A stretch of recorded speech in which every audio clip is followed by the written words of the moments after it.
At a warehouse stocked with humanitarian aid, 23-year-old police officer Dimitro Solovi picks up supplies.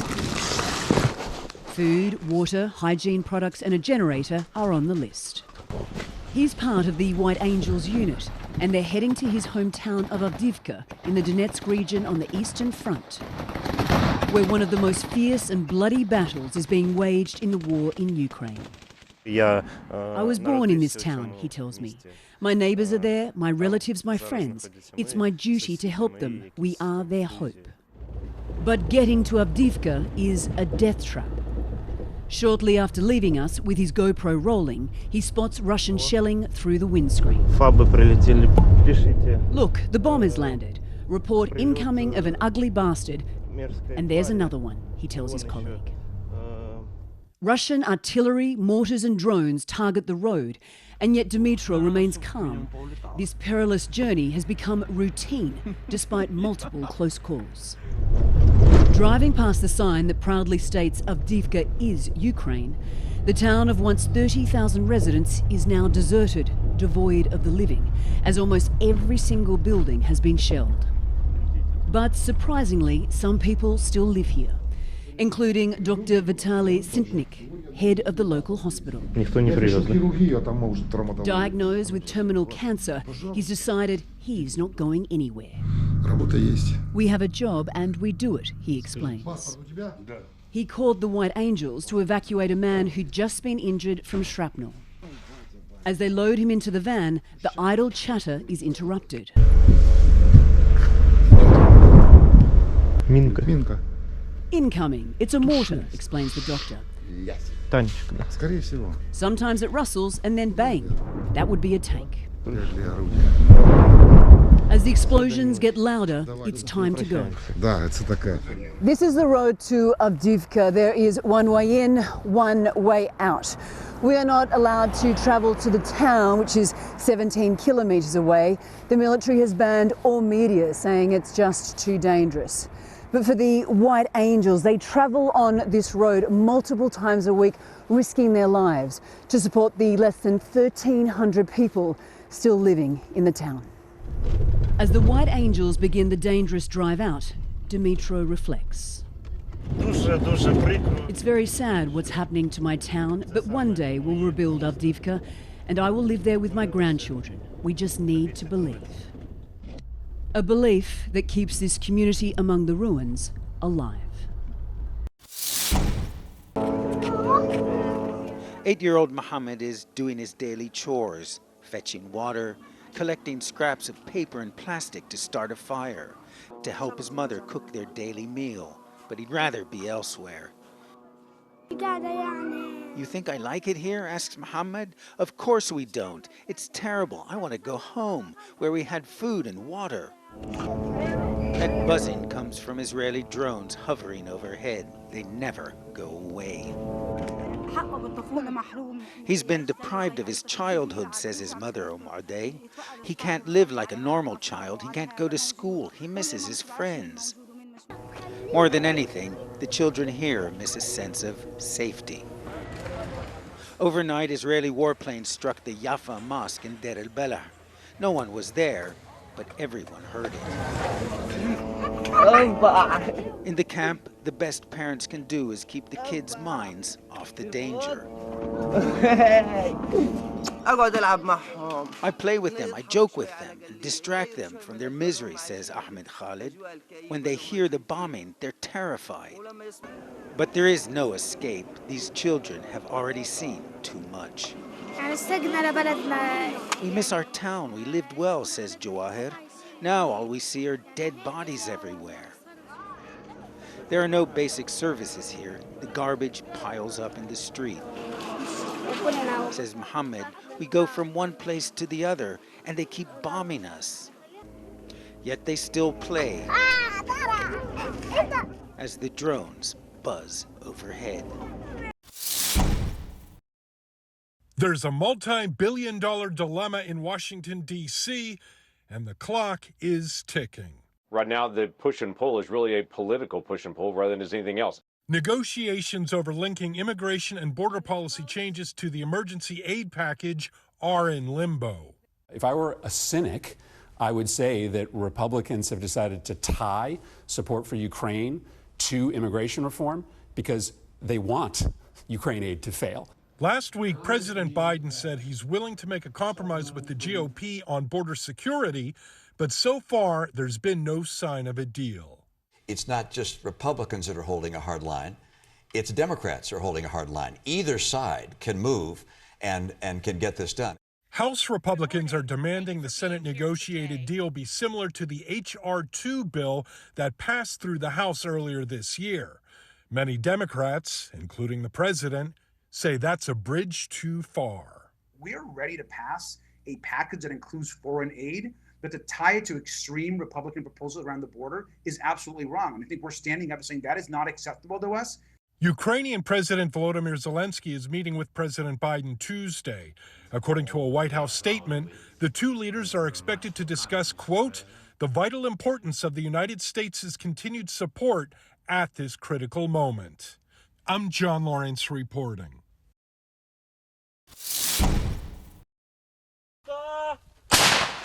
A deal that would provide about $60 billion worth of support toward Ukraine's war against Russia is in a stalemate, blocked this week by Senate Republicans. We are not in a position to make that promise to Ukraine, given where things are on the Hill. The aid package also includes funds for Israel, Taiwan, and U.S. border security measures. That's where the GOP is standing firm. They are going to have to grant significant concessions on the border to pass the president's supplemental aid package. And certainly the House of Representatives will demand that. And until they accept that reality, the legislation will not pass. President Joe Biden says he's ready to talk with Republicans on the issue. I am willing to make significant compromises on the border. We need to fix the broken border system. It is broken. And thus far, I've gotten no response. Sources tell CNN President Biden is willing to raise the credible fear standard for migrants, which could make less migrants eligible for asylum. He's chosen to let people loose in the country. He's chosen to abuse the parole law, and his choice has led to a broken border with elevated terrorist threats. Joe Biden has been asleep at the wheel when it comes to the border. You need to wake up, Mr. President, before we get hit. I'm John Lawrence reporting. Across the Oakland Unified School District, teachers could voluntarily take part in a teach-in about Palestinians. High school teacher Rachel Talasco is one of them. Learn and process through a genocide is very, very complex. And so for ourselves and for our students to model for them what that looks like, I felt it was really important and essential. Talasco has family who currently lives in Israel, so she has a strong understanding of the war in Gaza. Her class took part in a combination of activities, from art to debate and discussion. I also offered some more expository, history-based resources and videos. Oakland Unified School District Superintendent Dr. Kyla Johnson-Trammell sent out an email on Monday, making it very clear that the district does not support the teach-in. The email states, "I'm deeply disappointed by the harmful and divisive materials being circulated and promoted as factual," though she didn't identify any specific examples in the email. Parent Madeline Elbigel disagrees, especially since the publicly available resource guide clearly outlines the content and the sources. This is the information that we're going to be conveying, and this is where it came from. Here are the sources. You parents are welcome to, review those sources so that you can also talk to your students about it. Parent organizer Nate Landry says the whole purpose of the teach-in is to fill in the gaps in teaching about this decades-long conflict. It is rare in American education settings, or at least it has been in my experience, for Palestinian voices, for Palestinian experience to be centered. When Israel was founded in 1948, there's no mention at all that 7 Arab armies immediately invaded Israel. Dr. Oleg Ivanov with the American Jewish Committee questions the content, calling it biased. He says it was cherry-picked to blame Israel. He says this leads to increasing anti-Semitism. All this does is exacerbate existing tensions already in our community. This is a way to scapegoat Jews in America for something that is happening halfway around the world. América Central y el Caribe, con Jamaica y Honduras a la cabeza, son las regiones del mundo con el mayor índice de asesinatos, según un informe revelado por el Observatorio de la Violencia de la ONU. El fenómeno está vinculado a las bandas del crimen organizado y el narcotráfico, junto a un fácil acceso a armas, señala la organización internacional. Experimentado prácticamente el aumento más alto de la violencia homicida en el último año.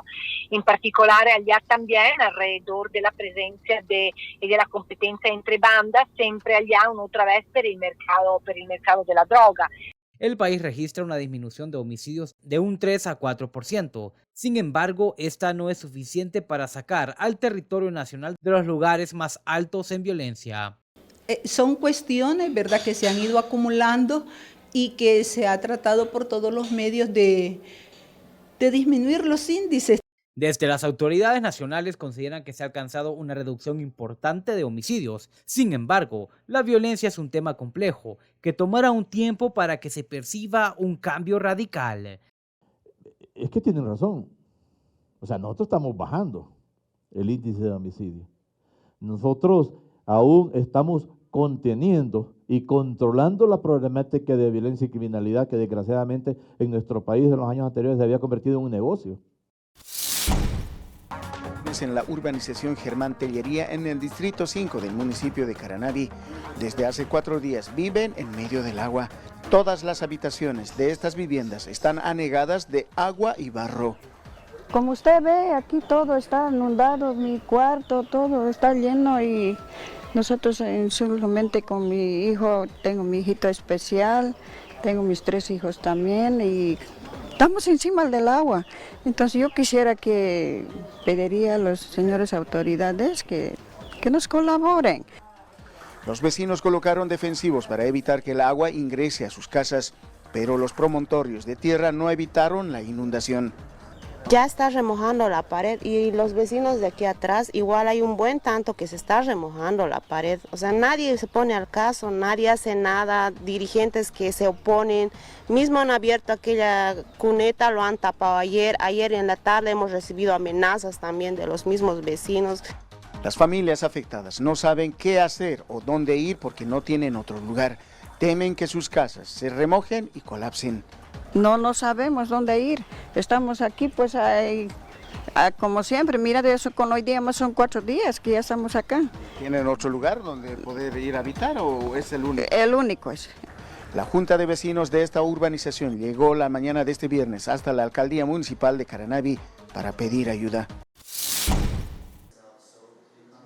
Investigadores ambientales y expertos forestales en Brasil están colaborando con los habitantes de la selva amazónica para reforestar áreas degradadas con miras a la biodiversidad y el patrón económico sostenible. We used to go to the field and try to collect data from areas that we've not been collecting data and try to understand what's there. And I mean, last time researchers went to the field, they came back with almost 50 new species discovered. 3 mammals. It's amazing what's out there to be discovered yet. Para proteger el pulmón de la tierra, la restauración ecológica también es crucial. Una organización no gubernamental conocida como SOS Amazonia se centra en la recuperación del paisaje, la gobernanza y la silvicultura sostenible en Brasil. En Acre, el estado más occidental de Brasil, el personal enseña a los lugareños cómo reforestar las tierras degradadas, dar adecuada consideración tanto a la productividad como a la diversidad. Aquí tenemos plátanos y castaños. De hecho, hay un plátano que empezó a dar frutos. Para ayudar a la regeneración del bosque y fomentar la participación comunitaria, la organización brinda capacitación, apoyo técnico y viveros que producen 450.000 planturas anualmente de frutas y especies forestales, que luego se distribuyen a los aldeanos. A medida que las plantas maturan, la organización ayuda a comercializar las cosechas, agregando valor a través de aceites y otros productos. Mas a Amazônia é preservada com o uso dessas famílias que nela residam, né? Que a gente encontre parceiros comerciais que agreguem valor a esses produtos que vêm da floresta, para que as famílias consigam se manter ali com uma renda, né, e feliz dentro daquele espaço onde elas residem, né?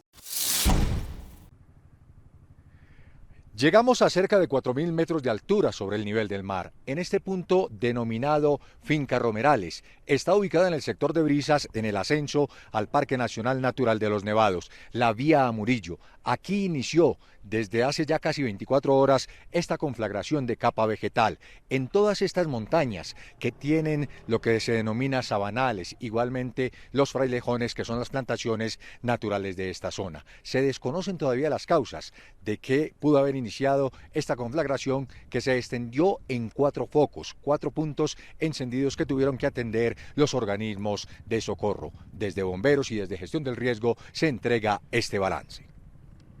Tenemos un balance de aproximadamente unas 200 hectáreas de este ecosistema quemado y estamos en este momento en inspección. Como ustedes pueden ver, ya las unidades que controlaron el incendio están haciendo vigías para los pocos focos que están activos, los estamos eliminando para definitivamente dar el reporte final de controlado este incendio de cobertura vegetal en el Parque Nacional Los Nevados.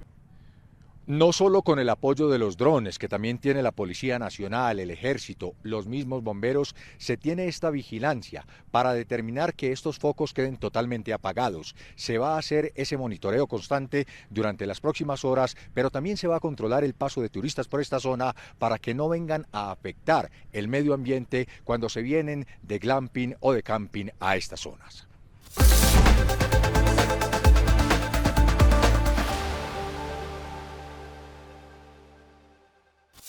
Continúen con la buena programación que tenemos en Telearuba. Nos volvemos a ver en una próxima emisión.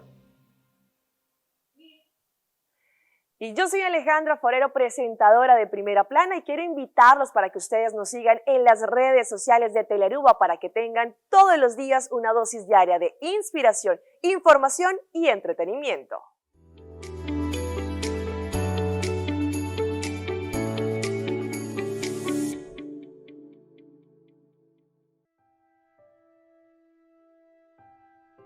Gente te quiere, cultura cacho también es un cos. Con antintur camino de drume.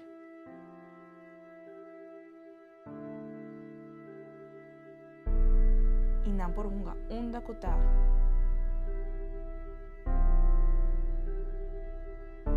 Sigur, tur camino tinko y cometa.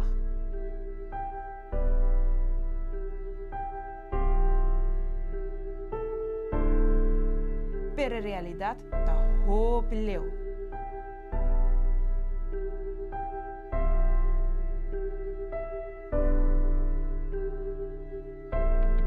Banstop es aquí. Por favor, esteriliza y castra vuestra mascota.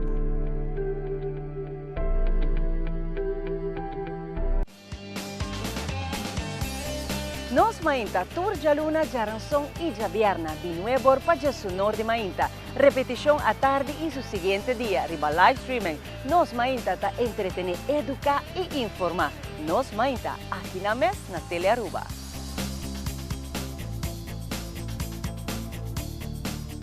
Hasta aquí nuestra información por el día de hoy. De parte de todo nuestro equipo de trabajo, les agradecemos como siempre por su fiel sintonía. Continúen con la buena programación en Telearuba. Nos volvemos a ver en una próxima emisión. 3, 2, 1, clear. Mi nombre es Jerica Benítez, trabajo en el departamento de Telenoticia, en el área de Primera Plana. Recuerda seguirnos en nuestras redes sociales porque tu opinión es muy importante para nosotros y queremos saber qué te gustaría mirar.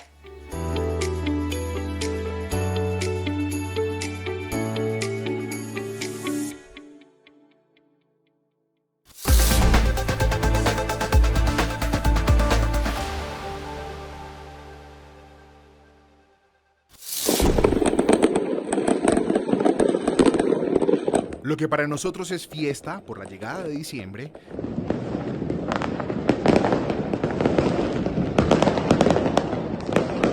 para ellos significa estrés, miedo y en muchas ocasiones la muerte. Perrita, ¿cómo está? Gracias a la pólvora. Se los pido, se los suplico, tomen conciencia, mire cómo sufren estos animalitos. Ese temor de verlos temblando, verlos agitados, metiéndose debajo de las camas, de los closets, buscando cajones en las cocinas. Es miedo, es mirarte y que tú no le puedes dar a entender qué es lo que está pasando para que ellos se tranquilicen. Hace más de 30 años, Colombia incorporó en su marco legal la necesidad ética y jurídica de salvaguardar a los animales en su territorio a través de la Ley 84 de 1989. Aunque se han logrado progresos notables, aún subsisten retos en la interacción entre los seres humanos y las demás especies animales, como el uso de la pólvora. Se vino a esconder porque está con miedo que están toteando pólvora y viene y se esconde en los rincones. ¿Tiene miedo, Mario? Lo que siente un animal cuando está expuesto a la pólvora y tiene miedo a la pólvora, a los sonidos fuertes, es básicamente, hagan de cuenta, como si estuviéramos en medio de la guerra. Entonces, pongámonos en sus garritas, en sus paticas de los perros y los gatos que tienen estos miedos. Realmente es una sensación horrible. Como a Luna, la más reciente víctima mortal, su corazón no soportó el pánico que le generó las detonaciones en la noche de velitas en el municipio de Río Negro, en Antioquia. Desde pérdidas irreparables, desapariciones y estrés, ciudades como Bogotá, Medellín, Barranquilla y Cali reportan cientos de casos de perros, gatos y fauna silvestre afectados por las detonaciones de pólvora. Hemos recibido reportes de aves que después de noches de gran estruendo de pólvora las encuentran muertas afuera de casa. También de un búho, tuvimos un caso en específico de un búho que entró a una casa desorientado, palomas, murciélagos. Con esta pólvora se me puso así mal, desde el día de la arborada, horrible. Ahí te lo voy a empezar. No me dan ganas de hacer nada. Todos mis peditos están alborotados, enfermos de los nervios. Está muy nerviosa y ella tiembla y llora.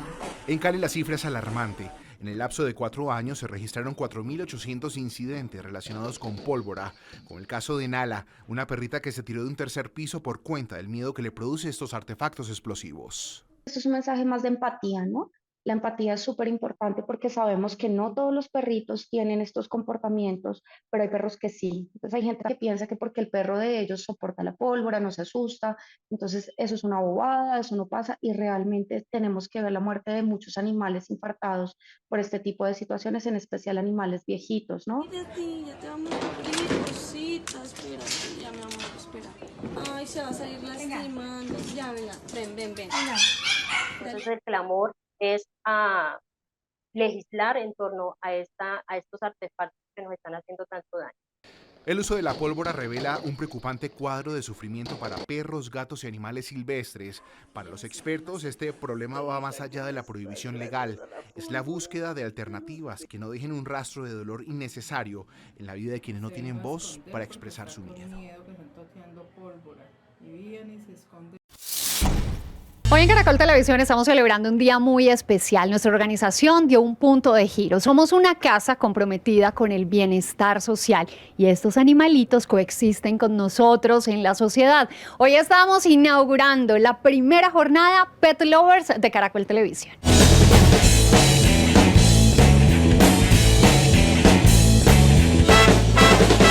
Iniciamos ya oficialmente nuestra primera comunidad de Pet Lovers.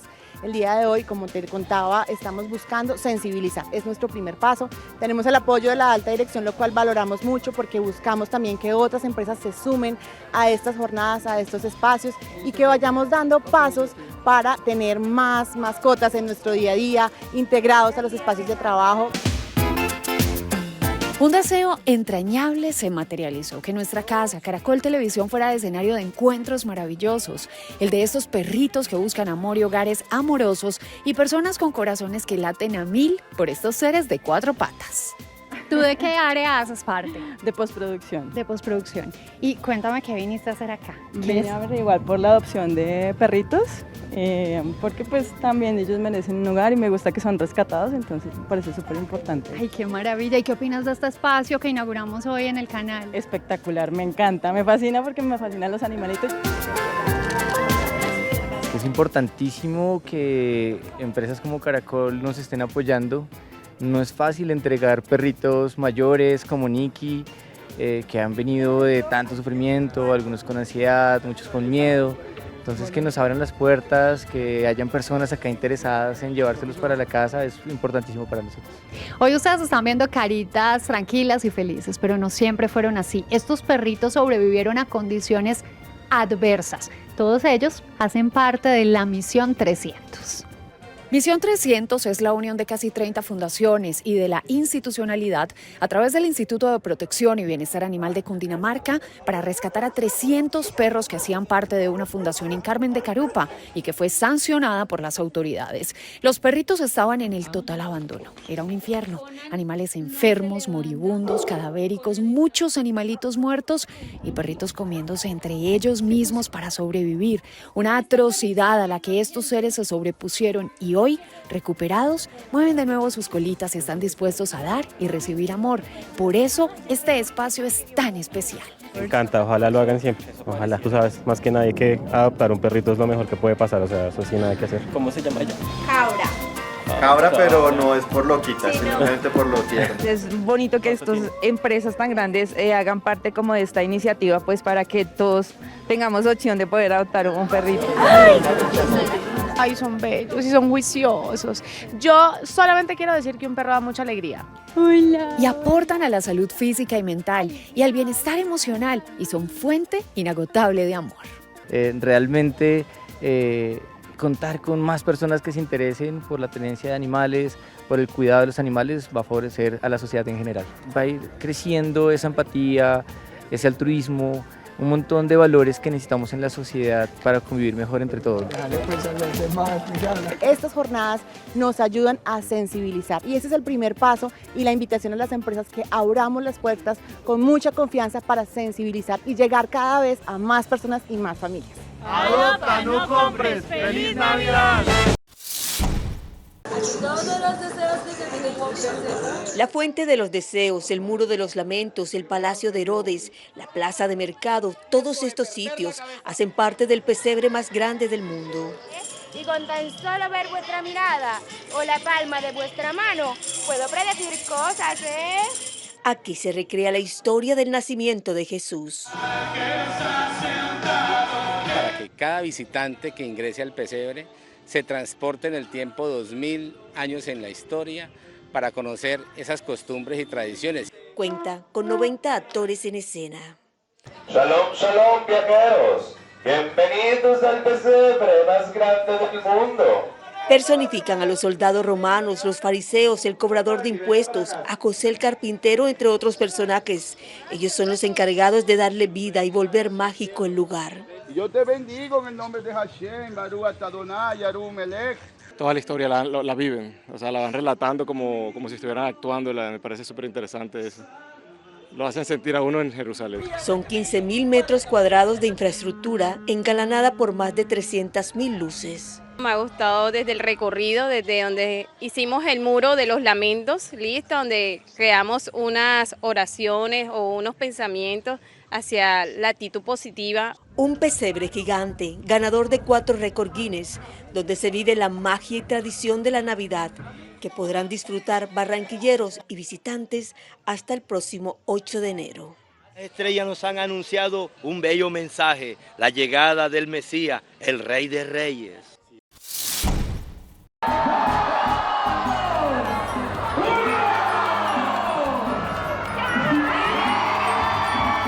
Con un bello espectáculo de juegos pirotécnicos y conteo regresivo, se encendió este árbol navideño de 25 metros, que según los habitantes de Buenaventura es único, y el alumbrado, el más bonito de toda la historia del puerto. El Boulevard, el Malecón Bahía de la Cruz, la autopista Simón Bolívar y la Comuna 12 se iluminaron en la noche de las velitas. Son 400 figuras diferentes, 3 árboles de Navidad y más de 15.000 metros de luces LED que hacen de estas figuras un motivo para salir a disfrutar en familia.